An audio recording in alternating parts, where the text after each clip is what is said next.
Ternyata ini jawabannya, bahwa selama ini investor itu enggan masuk ke IKN karena dia udah dapat informasi dari dunia internasional bahwa pemimpin ini berbahaya, pemimpin ini korup. Kalau kita investasi di Indonesia ini akan tidak bisa menguntungkan kira-kira gitu atau bisa merugikan kita. Ini kira-kira gimana nih menurut Cak Islah nih? Ya begini Pak. Ada bocoran dari luar nih. Soalnya Cak Islah ini dari luar nih.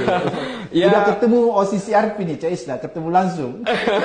Langsung. Ya kita sih sebenarnya gini, kita ketemu dengan beberapa teman di luar sana ya, terutama di negara-negara sekitar kita ya. Saya punya kesimpulan sederhana sebenarnya awalnya mengapa saya harus berkeliling itu. Kok dia seperti Tesla atau Apple atau perusahaan-perusahaan besar itu kok malah lebih memilih berinvestasi di Vietnam, di mana Vietnam itu bukan negara demokratis. Dia lebih memilih meninggalkan Indonesia yang sebenarnya kita ini negara yang menganut paham demokrasi. Katanya ya. Katanya. Ini kan investor-investor dari kalangan kapitalis, liberalis ini kan sebenarnya lebih suka berinvestasi di negara-negara yang demokratis. Tapi mengapa mereka lebih memilih negara-negara yang notabene itu non-demokratik, non-democratic country gitu, seperti Vietnam. Ya pada akhirnya ya kesimpulan dari teman-teman yang saya temui di luar negeri, kalian ini sebenarnya nggak tahu aja. Jokowi itu populer di negara kamu. Because you are all being hypnotized gitu. Karena kalian semua itu dihipnotis semua katanya. Kami yang ada di luar ini semua tahu bahwa kalian itu sudah memundurkan demokrasi yang seharusnya berada di third wave of democracy, seperti kata Fukuyama itu. Kalian mundurkan demokrasi kalian itu oleh Jokowi ke second wave-nya. Pasti investor takut lah.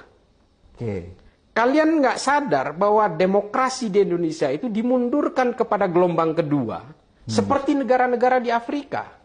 Coba kalian lihat, siapa yang berani berinvestasi di Afrika?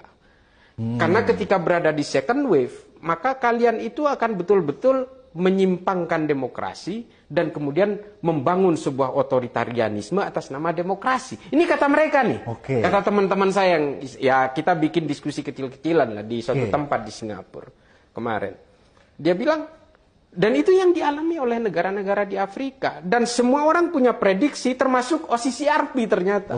Bahwa the end of this, jadi akhir dari semua itu, pada akhirnya nanti entah itu revolusi yang berdarah-darah atau kejatuhan yang akan bisa membuat perubahan besar dalam konfigurasi politik suatu negara. Seperti di Suriah ya? Seperti di Suriah, seperti yang pernah terjadi di Niger, pernah terjadi di Republik Afrika Tengah, dan di beberapa negara yang masih berada di second wave of democracy. Nah ini yang mungkin dipahami orang luar sehingga mungkin Apple, Tesla, Elon Musk juga mungkin berpikir, aduh saya takut juga ini berinvestasi di Indonesia. Kalau ternyata nanti di Indonesia ada political unrest, ujung-ujungnya seperti yang terjadi di negara-negara lain, ya saya mending berada menginvestasikan ke negara-negara yang sebenarnya non-demokratik seperti Vietnam misalnya, tapi di sana stabil. Dan tidak ada potensi bahwa itu akan terjadi political unrest yang darahnya nanti bisa berlapis-lapis gitu. Mungkin kurang lebih seperti itu. Makanya saya membuat cuitan itu, Pak. Luar biasa nih informasi dari Cak Islah nih.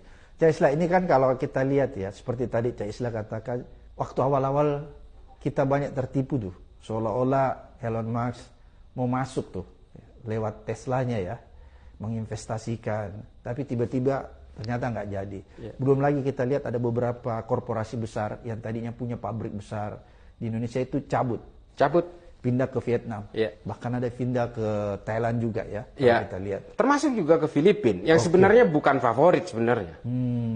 Menurut Cak Islah, mereka udah tahu bahwa sebenarnya di Indonesia ini tidak menjanjikan sebuah kepastian hukum ya, kira-kira seperti itu. Ya selain tidak bisa menjanjikan kepastian hukum, termasuk juga birokrasi yang berderet-deret, terus mungkin juga ada future forecast dari mereka yang kemungkinan Indonesia ini memiliki potensi bahwa suatu saat akan terjadi political unrest dan sebagainya. Ini kan akan mempengaruhi cara berpikirnya investor. Ya itu yang saya dapat dari teman-teman di luar ya. Ada salah satu dari OCCRP memang kita tidak ada niatan untuk mendiskreditkan siapapun. Yang kita lihat itu adalah overview dari bagaimana dunia global itu memandang suatu negara. Ya akhirnya saya berpikir, apakah saya bertanya juga ke teman dari OCCRP, saya bilang, apakah karena itu juga kalian kemudian menjadikan juaranya itu Bashar Assad? Gitu. Apa karena ada kejadian pemberontakan di sana dan dia kemudian kabur apa ini?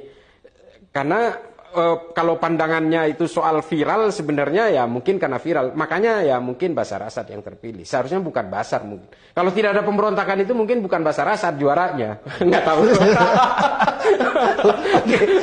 Saya tunggu kalimat itu sebenarnya. Saya lebih baik menjawab nggak tahu.